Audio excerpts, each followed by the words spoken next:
ପାହାଡ଼ ପର୍ବତ ଘେରା ବାଗଲପୁର ନାମକ ଗୋଟିଏ ଛୋଟିଆ ଗାଁଟିଏ। ସେହି ଗାଁର ଲୋକମାନେ କାମଦାମ କରି ବହୁତ ଖୁସିରେ ଜୀବନ କାଟୁଥିଲେ। ସେହି ଗାଁଟିରେ ଜଣେ ଜମିଦାର ଥିଲା। ସେ ବହୁତ କୃପଣ ଓ ଲୋଭୀ ସ୍ୱଭାବର ଥିଲା। ଯେଉଁମାନେ ତା ପାଖରେ ଜମି ବନ୍ଧା ପକାଉଥିଲେ, ବନ୍ଧକ ବାବଦକୁ ଟଙ୍କାଟେ ବି ପଇସା ସେ ଛାଡ଼ୁ ନଥିଲା। ସବୁବେଳେ ତାହାର ଗୋଟିଏ ଚିନ୍ତା, ସେ କିପରି ଗାଁର ଲୋକମାନଙ୍କର ଜମିକୁ ହଡ଼ପ କରିବ। ଗରିବ କୃଷକମାନଙ୍କଠାରୁ ଆଖି ଦେଖାଇ ଜୋର ଜବରଦସ୍ତି ସେ ଜମିର ସୁଧ ଆଦାୟ କରୁଥିଲା। ଦିନକର କଥା, ସେଦିନ ପୂର୍ଣ୍ଣିମା ରାତି ହୋଇଥାଏ। ସବୁଆଡ଼େ ଶୂନଶାନ୍, କେହି କୁଆଡ଼େ ନାହାନ୍ତି। ପୂର୍ଣ୍ଣିମା ଜହ୍ନର ଆଲୋକରେ ଗାଁ ପୂରା ଆଲୋକିତ ହୋଇ ଉଠୁଥାଏ। ରାତିର ଅନ୍ଧାରରେ ଲୋକମାନେ ଶାନ୍ତିରେ ନିଜ ନିଜର ଘରେ ଶୋଇଥାନ୍ତି। ସେହି ସମୟରେ ଗାଁର ମଶାଣି ପଟୁ କିଏ ଗୋଟେ ଚିତ୍କାର କରି ଉଠିଲା।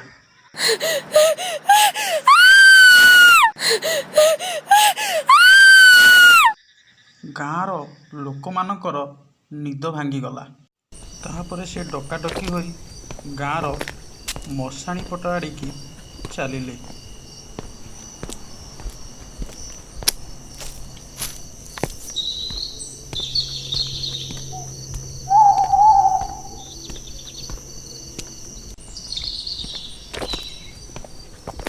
ପୂର୍ଣ୍ଣିମାର ରାତି, ସବୁଆଡ଼େ ପୁରା ଶୂନଶାନ୍।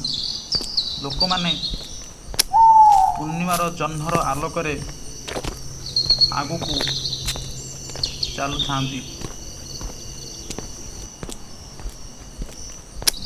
ଚାଲୁ ଚାଲୁ କିଛି ବାଟ ଗଲା ପରେ ହଠାତ୍ ସେ ଦେଖିଲେ ମଶାଣିରେ ଥିବା ଖୁଣ୍ଟା ଶୁଖିଲା ଗଛ ଡାଳରେ ପିଶାଚୁଣୀ ଶୋଇଅଛି।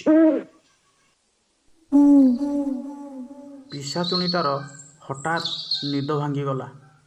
ସେ ଉଠିକି ଗଛ ଡାଳରେ ବସିଲା। ଲୋକମାନଙ୍କୁ ଦେଖି ଗଛର ଡାଳରୁ ତଳକୁ ଡେଇଁ ପଡ଼ିଲା। ତାହାପରେ ଲୋକମାନଙ୍କୁ ଗୋଡ଼ାଇଲା। ଲୋକମାନେ ପ୍ରାଣ ବିକଳରେ ଦୌଡ଼ି ପଳାଇ ଆସିଲେ। ତାର ଦିନ ସକାଳ ହେବା ମାତ୍ରେ ଲୋକମାନେ ଗାଁ ଛାଡ଼ି ଭୟରେ ପଳାଇଗଲେ। ସେହି ଗାଁରେ ଜଣେ ଚତୁର କୃଷକଟିଏ ଥିଲା। କୃଷକଟି ଭୂତ ପ୍ରେତ ଅନ୍ଧବିଶ୍ୱାସକୁ ଖାତିର କରେ ନାହିଁ। ସମସ୍ତେ ପିଶାଚୁଣୀର ଭୟରେ ଗାଁ ଛାଡ଼ି ପଳାଇଗଲେ। କିନ୍ତୁ କୃଷକ ତା ସ୍ତ୍ରୀ ସହିତ ସେ ସେହି ଗାଁରେ ଥିଲା। ସେହିଦିନ ରାତିର କଥା। କୃଷକଟି ଖାଇ ପିଇ ତାର ସ୍ତ୍ରୀ ସହ ରାତିରେ ଶୋଇଛି।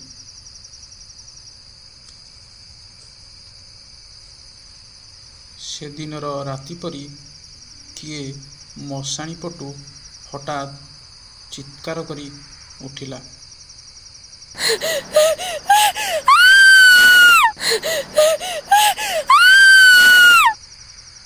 ଚିତ୍କାର ଶୁଣି କୃଷକର ସ୍ତ୍ରୀ ଲିମାର ନିଦ ହଠାତ୍ ଭାଙ୍ଗିଗଲା। ସେ ଉଠିପଡ଼ି ଝରକା ଆଡ଼ିକି ଅନାଇ ବସିଲା। ତାକୁ ଭାରି ଡର ମାଡ଼ିଲା। କୃଷକର ସ୍ତ୍ରୀ ଲିମା କୃଷକଟିକୁ ଡାକିଲା। ହେଇଟି ଶୁଣୁଛ? ହେ ଶୁଣୁନ, ମୋତେ ବହୁତ ଡର ଲାଗିଲାଣି। କୃଷକଟି ଧଡ଼ପଡ଼ ହୋଇ ଉଠି ବସିଲା। ସବୁ ଶୁଣି ନ ଶୁଣିଲା ପରି ବ୍ୟବହାର କଲା। କୃଷକଟି ତା ସ୍ତ୍ରୀକୁ କହିଲା, ଆରେ ଲିମା, ତେମେ ଶୁଅ। ରାତିରେ ପକ୍ଷୀମାନେ ଏପରି ବୋବାଇଥାନ୍ତି। ଡରିବାରେ କିଛି ନାହିଁ। ଚାଲ ଶୋଇପଡ଼ିବା, ଚାଲ ଚାଲ। ଲିମା ଶୋଇପଡ଼ିଲା ପରେ କୃଷକ କହିଲା, ଆଜି ସେ ବେଇମାନିକି ଧରିବି। କିଏ ସେ ପିଶାଚୁଣୀ ନାଁରେ ଲୋକମାନଙ୍କୁ ଡରାଉଛି। ଏହା କହି କୃଷକଟି ଘରୁ ବାହାରି ପଡ଼ିଲା।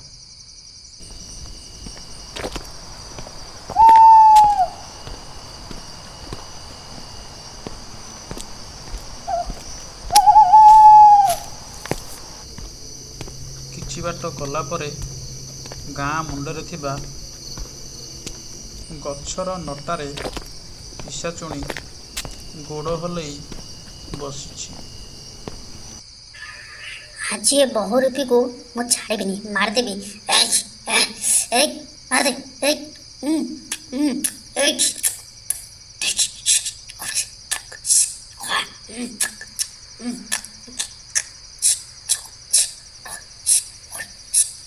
ବହୁରୂପୀ ପିଶାଚୁଣୀ କହୁଛି, ଆରେ ମୋତେ ଛାଡ଼ିଦେ ରେ, କିଏ ତୁ? ଆରେ ମୋତେ ଛାଡ଼ିଦେ, ଆରେ ମୋତେ ଛାଡ଼ିଦେ ରେ। ତୁ ମୋର ସବୁ ପ୍ଲାନ୍ ସବୁ ଭଣ୍ଡୁର କଲୁ।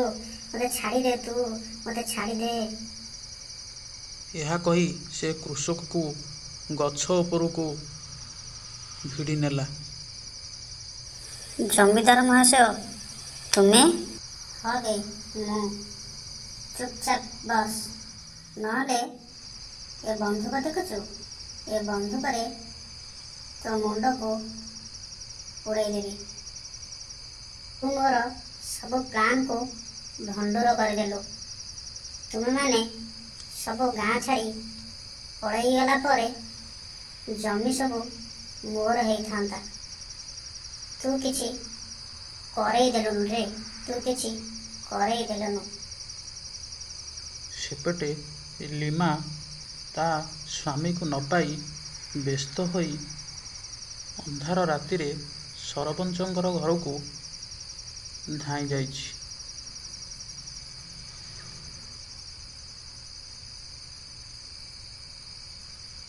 ସରପଞ୍ଚ ବାବୁ, ହଉ ସରପଞ୍ଚ ବାବୁ, ଟିକେ ଆସନ୍ତୁ। ମୁଁ ଲିମା କହୁଛି। ଆପଣ ଟିକେ ବାହାରକୁ ଆସନ୍ତୁ।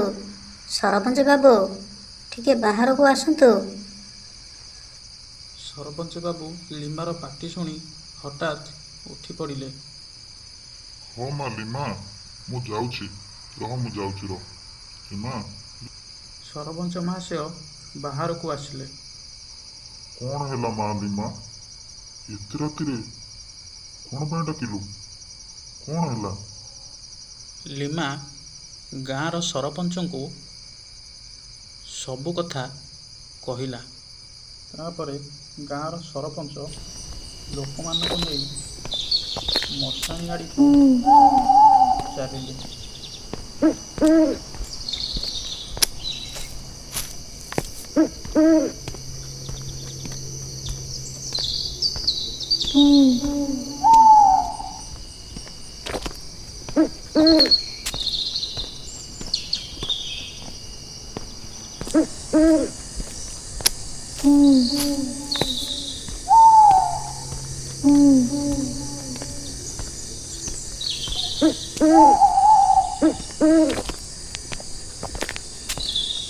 କିଛି ବାଟ ଗଲା ପରେ ସେ ଗଛ ପଡ଼ିଲା। ସାହୁକାରଙ୍କ ଆଦେଶରେ ସେ ଗଛରେ ତଳେ ଲୋକମାନେ ନିଆଁ ଲଗାଇଦେଲେ। ନିଆଁ ଲାଗିବା ଫଳରେ ଜମିଦାର ମହାଶୟ, ମୁଁ ଆଉ ରହିପାରିବିନି। ଓହୋ, କି ନିଆଁ! ମୁଁ ଆଉ ରହିପାରିବିନି। ମୁଁ ତଳକୁ ଓହ୍ଲାଇ ପଡ଼ୁଛି। ଓହୋ। ଏହା କହି ଦୁଇ ଜଣ ଭସ୍ ଭାସ୍ ହେଇ ତଳକୁ ଓହ୍ଲାଇ ପଡ଼ିଲେ। କୃଷକଟି ସରପଞ୍ଚ ବାବୁଙ୍କୁ ସବୁ କଥା କହିଲା। ସରପଞ୍ଚ ବାବୁ ପୋଲିସକୁ ଡାକିଲେ। ପୋଲିସ ବାବୁ, ଏ ଦୁର୍ଦ୍ଦାନ୍ତ ଅପରାଧୀର ମୁହଁ ମୁଁ ଚାହିଁବାକୁ ଇଚ୍ଛା କରୁନାହିଁ। ଏହାକୁ ତୁରନ୍ତ ନେଇଯାଅ। ସାଙ୍ଗମାନେ, ମୋତେ ତୁମେ ଚିହ୍ନି ପାରୁଛ? ମୁଁ ତୁମର ଟିକି ଚଢ଼େଇ। ଗପଟି କେମିତି ଲାଗିଲା କମେଣ୍ଟ କରି ଜଣାଇବେ ଏବଂ ଆମ ଚ୍ୟାନେଲକୁ ଲାଇକ୍, ସବସ୍କ୍ରାଇବ୍, ସେୟାର କରିବେ।